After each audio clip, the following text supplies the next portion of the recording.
Bueno, antes de presentar a mi invitada y también el tema del que vamos a hablar en este momento, les quiero hacer unas preguntas y voy a empezar a leerlos muy atentamente aquí a través de nuestras redes sociales de YouTube, de todas nuestras plataformas. ¿Ha sentido usted que llega a su casa después de un día laboral y sigue pensando en el trabajo? ¿Ha sentido usted falta de sueño, que no puede dormir porque piensa en el trabajo mientras está durmiendo? ¿Ha sentido usted cambios en el comportamiento, cambios, por ejemplo, en la forma de expresarse, cambios con su familia a propósito de su trabajo? Resulta que hay un nuevo trastorno laboral llamado sisifemia. Sisifemia, así se llama el trastorno. Y a esta hora nos acompaña Andrea Manjarres Herrera, que es representante de Psicología Educativa del Colegio Colombiano de Psicólogos. Primero, gracias por estar con nosotros.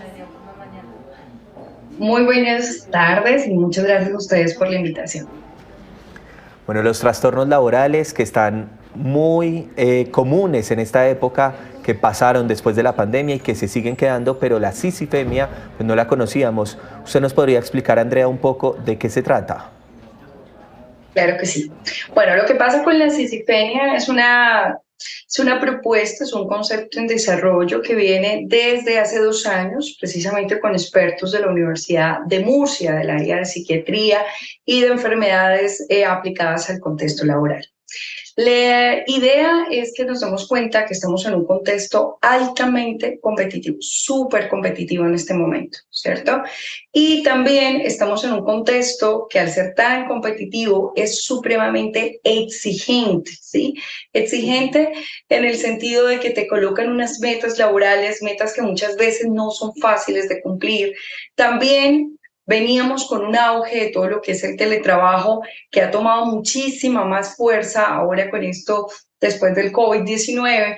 Entonces, estos límites entre trabajo y vida personal empiezan a tornarse difusos, sumados a todas estas altas exigencias en términos de competitividad.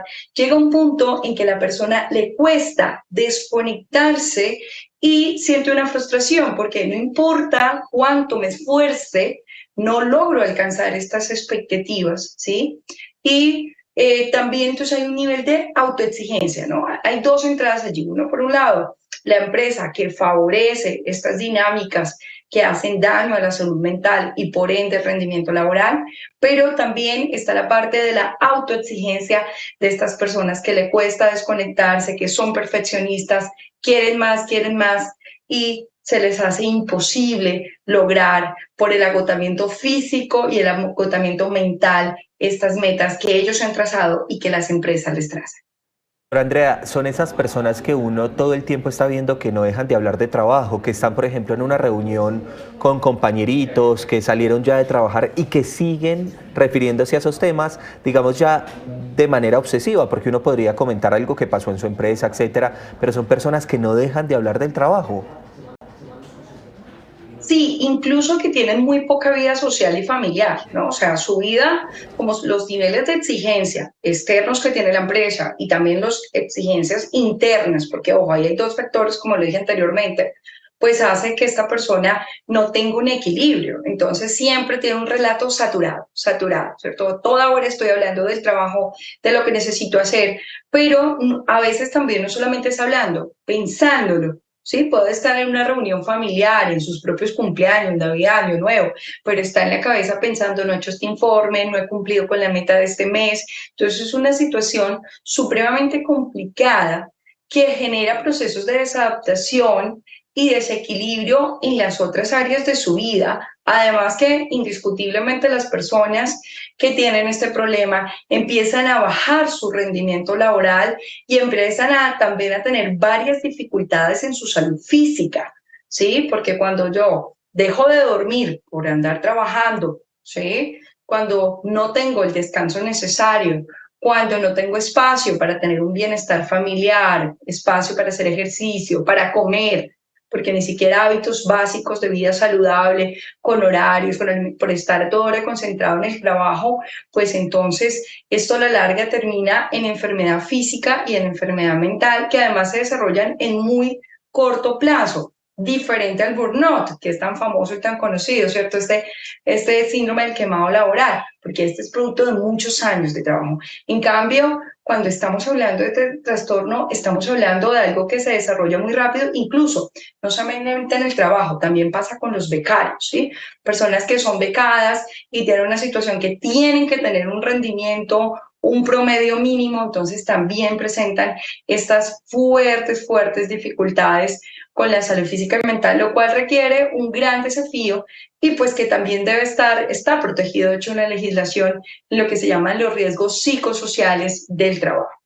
Ya hablamos de los trastornos que puede generar en la persona que está obsesionada con el trabajo, o sea, que tiene sisifemia, pero también ya vamos a ir con Jaime Paz en unos minutos, que está hablando con la gente, doctora, porque él está en vivo con las personas desde las afueras de Bogotá, hablando de cómo han expresado los trastornos laborales en ciertos momentos. Antes de ir con Jaime, doctora, ¿cómo puedo identificar que tengo sisifemia, que estoy obsesionado con el trabajo? Una cosa es que yo pueda comentar con mis familiares algo que me pasó en el día, que me imagino que es normal, y cómo puedo o cómo paso esa barrera, cómo sé que estoy obsesionado con el trabajo. Bueno, la dificultad con la desconexión, ¿sí?, de los espacios laborales, la dificultad con poder vivir las otras áreas de la vida, esa área personal, familiar, de pareja, sexual, todas esas otras áreas, si tienes esa dificultad para dormir, para hacer tu vida normal, cotidiana, cuando no solamente la exigencia de la empresa, sino tu propia autoexigencia y que esto ya te está llevando a puntos de agotamiento, que ya tu memoria no es la misma, ya tu nivel de concentración no es el mismo por las alteraciones precisamente de todos los procesos naturales que deberíamos de tener de estilo de vida saludable y eso está afectando el rendimiento laboral. Entonces sientes esa gran frustración porque quieres dar más, intentas, pero no puedes porque hay un círculo vicioso, es muy probable que tengas esta dificultad y allí es donde tenemos que acudir a los profesionales de la salud mental, los psicólogos que estamos allí para apoyarles. Ya les voy a leer los comentarios que nos están dejando a través de YouTube las personas que están precisamente escribiendo sobre este tema, que han vivido trastornos laborales, que están cansados, que tienen algunas dificultades de salud a propósito de su trabajo, de la forma como llevan el trabajo. Nos vamos entonces con Jaime Paz, que está a las afueras aquí en la capital de la República. Jaime, ¿qué dicen las personas? Buenas tardes. Así es, Pablo, pues la sisfemia es uno de los términos que se ha venido acuñando entre los trastornos mentales ocasionados por el trabajo. Fue creada por el catedrático español José Manuel Vicente en 2022 en honor al mito griego de Sísifo, quien fue castigado por los dioses griegos a cargar una piedra gigante en sus espaldas hasta la cima de una montaña hasta el fin de sus días. Pues bien, más o menos así se sienten las personas que sufren de sisfemia, pues a pesar de dar su máximo esfuerzo en sus actividades diarias, no se sienten satisfechos. Le cuento que hablamos con algunos ciudadanos y les preguntamos si conocen el término y lo más importante, si han sido adictos compulsivos a sus oficios. ¿Has sentido que das tu máximo esfuerzo en el trabajo, pero al final no te sientes satisfecha con lo que has hecho? En algunas ocasiones sí se ha evidenciado eso, pero pues digamos que algunas empresas a veces cuentan con el personal capacitado como para uno expresar esas deformidades, se pueden decir, o digamos esos aspectos negativos que uno llega a sentir cuando uno realmente no da como, digamos que su 100%, entonces, o uno lo percibe de esa manera, ¿sí? Entonces, pues las asesorías que a veces dan las empresas, eso también ayuda como a regular. Totalmente. ¿En qué momentos? En muchos momentos, actualmente lo estoy viviendo. ¿Por qué lo estás viviendo? Tengo demasiado trabajo y de pronto siento que no doy el todo a mí a pesar de que lo intento. ¿Y te extralimitas en horas? ¿Qué pasa? Totalmente, y no me pagan horas extras. No, de pronto sí duermo bien, pero sí son más cortos los lapsos en los que duermo. Digamos, esos son pensamientos que rondan por tu cabeza diariamente. Exacto, me llevo muchos pendientes a la cabeza cuando voy a dormir. Precisamente cuando uno da todo en su trabajo, pero sin embargo al final del día queda uno como que algo falta. ¿Y qué es lo que termina faltando en ti cuando te pasa este tipo de cosas? Tal vez como satisfacción del trabajo realizado o alguna cosa así como que uno se sienta tranquilo que lo que hizo realmente está dando frutos.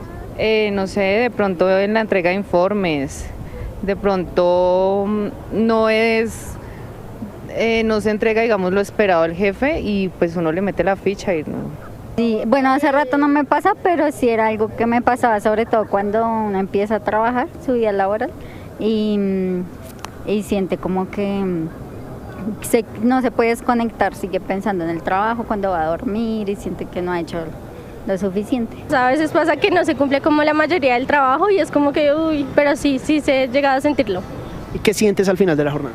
Cansancio y como agotamiento, como, uy, no cumplí todas mis tareas, como el sinsabor. Pues no hay como cuidar la salud mental, es importante las pausas activas que las recomiendan en la empresa. Los expertos han manifestado que este tipo de conductas pueden ocasionar padecimientos cardíacos, insomnio e incluso derrames cerebrales, por lo que se recomienda que si usted está atravesando por este tipo de comportamientos, busque ayuda de un profesional. Eso es todo desde el norte de Bogotá. Siga usted, Pablo, con más información en Caracol Ahora.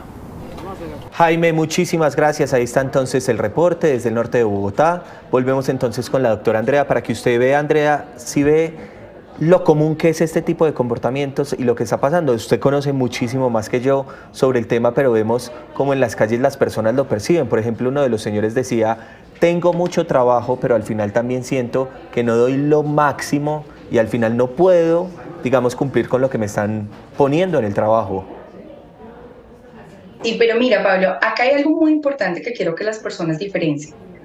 Si es ocasional, ¿sí? Que algunas veces quedo con la sensación de que no alcancé, de que estoy frustrada, de que di mi 100% y no alcancé la meta, si es ocasional, si es de vez en cuando, unas veces sí, otras veces no estamos hablando de un trastorno del trabajo, ¿listo? Cuando estamos hablando de este tipo de trastornos, se presenta siempre, no es una vez sí, un día no, un día sí, que sí es sin informes, no. Entonces ahí está la diferencia. Y en esto es muy importante, porque a veces sufrimos de ponerle etiqueta a todo. Entonces cualquier persona que diga, hoy me frustré porque, qué sé yo, no me fue bien en la entrevista, que me dice, no, pues ya tengo este problema. No es así. Tiene que ser una sensación sostenida en el tiempo, ¿ok? Sostenida. Y aquí es donde está la diferencia. Desde luego es muy importante, como decían bien los ciudadanos entrevistados, todas las acciones que se hacen desde los departamentos de gestión humana, todas las orientaciones que hacen los profesionales del trabajo, donde se dan talleres de pausas activas, de manejo de estrés, de inteligencia emocional. Ojo, la inteligencia emocional es la base del éxito en la vida. Según las investigaciones de Daniel Goleman, el 80% del éxito en la vida adulta depende de la inteligencia emocional, es decir, de la manera como manejo mis emociones. Si yo sé manejar mis emociones, entonces voy a poder llegar a un equilibrio entre cómo me siento y las exigencias que tengo en el entorno laboral y ser asertivo y poder decir, un momento, pongamos un stop aquí, esto no puede permitirse, acá ya está afectando mi bienestar, ¿sí? Y si yo no estoy bien, si mi salud no está bien, pues tampoco voy a rendir. Y esto también lo tienen que entender las empresas, porque muchas han aprovechado esto de la flexibilidad de horario, del teletrabajo, para tener muchísimas horas extras, como decían allí, que no se paguen ni nada, y aunque se paguen, la salud no hay con qué pagarla. Entonces, tenemos que entender como empresarios que esto a la larga va a perjudicar, porque este trabajador va a estar enfermo, física y mentalmente hablando, por tanto, no va a rendir. Una persona enferma no puede ser una persona altamente productiva. Y por el otro lado, las otras personas, de nada me sirve durar muchísimos días sin dormir y pensando en esta situación, porque entonces pues esto ya va a afectar cómo mi cabeza funciona, entonces ya mis procesos no van a ser los mismos y desde luego ya físicamente hablando las consecuencias pueden ser bastante severas. Otra cosa importante aclarar es que pues no se presenta en todos los casos, ojo, no es un perfil genérico. Generalmente esto es para personas, por un lado, con mucha vocación, ¿sí? Me apasiona lo que hago, me encanta. Es muy común médicos, por ejemplo, todas las personas que trabajan como con la parte de la academia, los inversionistas, asesores financieros, la parte de la bolsa, todo este tipo de profesionales y las personas que sienten mucha vocación, o sea, amo lo que hago, quiero ser la mejor, pero es que este contexto es supremamente competitivo. Entonces, ojo, diferenciemos entre un día que es normal y a todos nos pasa, que de vez en cuando nos sentamos frustrados de no poder alcanzar, al tener un trastorno del trabajo como este. Por último, doctora Andrea, me gustaría preguntarle, porque estaba leyendo un poco sobre los hábitos que definen nuestra vida. Entonces, por ejemplo, ese hábito de desconectarnos del celular en las noches cuando ya vamos a dormir, es decir, de dejarlo a un lado, de no levantarnos y lo primero que hacemos es mirar el celular. Son hábitos que tenemos. ¿Qué otros hábitos podríamos tener para dejar, digamos, la obsesión un poco dentro de nuestro trabajo? ¿Cómo podemos trabajar o hacer o tener comportamientos para no sufrir de sisifemia o combatirla un poco? Pues mira, hay algo muy chévere que trabajamos los psicólogos que se llama la rueda de la vida y los invito a que cojan un lapicito, un bolígrafo y lo hagan. Escriban todas las áreas de su vida, ¿cierto? La vida laboral, la vida en la parte educativa, la vida de familia, la vida de pareja, la vida espiritual y la vida social, el compartir con los amigos, la recreación. De 1 a 10 califiquemos cómo estamos en esto. De 1 a 10 en cada área, ¿sí? Siendo 10 como el máximo nivel de desarrollo. Si yo me doy cuenta que, por ejemplo, en el área espiritual estoy mal, entonces, ok, ¿qué es lo que yo quiero hacer? No, quiero practicar meditación, quiero ir a una iglesia, Entonces, depende del área en el que estemos. Es fundamental entender que la cuestión de los hábitos al principio nos cuesta. Uno va a decir hábitos generales que hablan de estilo de vida saludable, sabemos, alimentación saludable quiere decir poco alimentos procesados, poco alimentos que sean con grasas saturadas, con azúcares agregados, mucha agüita, ejercicio por lo menos 3 veces a la semana como mínimo, ¿cierto? 3 veces a la semana. La meditación es el ejercicio para la mente, le ayuda a nuestro sistema nervioso a decirle, cálmate. Y es tan sencillo, hoy en día podemos entrar a YouTube y colocamos meditación para dormir, meditación para manejar el estrés, hay diferentes corrientes, que si quieren practicar yoga, que si quieren practicar mindfulness, Ho'oponopono, una cantidad de corrientes, ustedes lo pueden mirar, así mismo pueden bajar apps que les ayudan en este momento, hay una que se llama Calm, otra que se llama Aire, son gratuitas, muchas o por lo menos tienen opciones gratuitas para que ustedes lo puedan crear. Y desde luego el control del sueño, ¿sí? La parte del control del sueño que sabemos como mínimo, muy mínimo son 6 horas, aunque lo ideal, y ojo, con las mujeres necesitamos más horas, las mujeres necesitamos mínimo 8 horas, porque nuestro cerebro, al tener un cuerpo calloso más amplio, estamos trabajando en varias cosas a la misma vez, hay más cansancio, entonces tenemos que descansar el cuerpo y la mente.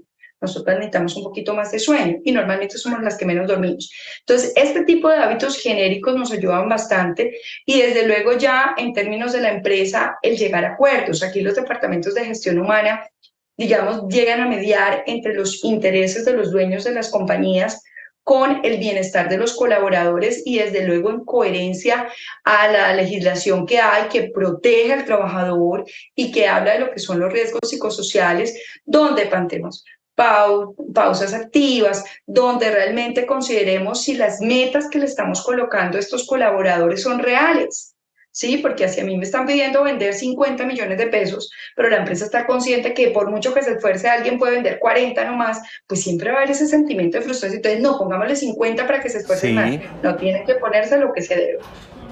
Bueno, pues doctora Andrea Manjarrés Herrera, que es representante de Psicología Educativa del Colegio Colombiano de Psicólogos, gracias por haber estado con nosotros con un tema tan interesante que genera tantos comentarios entre los usuarios. Gracias por acompañarnos. Gracias a ustedes por la invitación. Y con esto hacemos una pausa. En minutos hablamos de Donald Trump, que ya avanza esta noticia, avanza su entrega allí en Georgia. Venimos con las noticias internacionales y con reporte de Juan Camilo Merlano. Ya regresamos.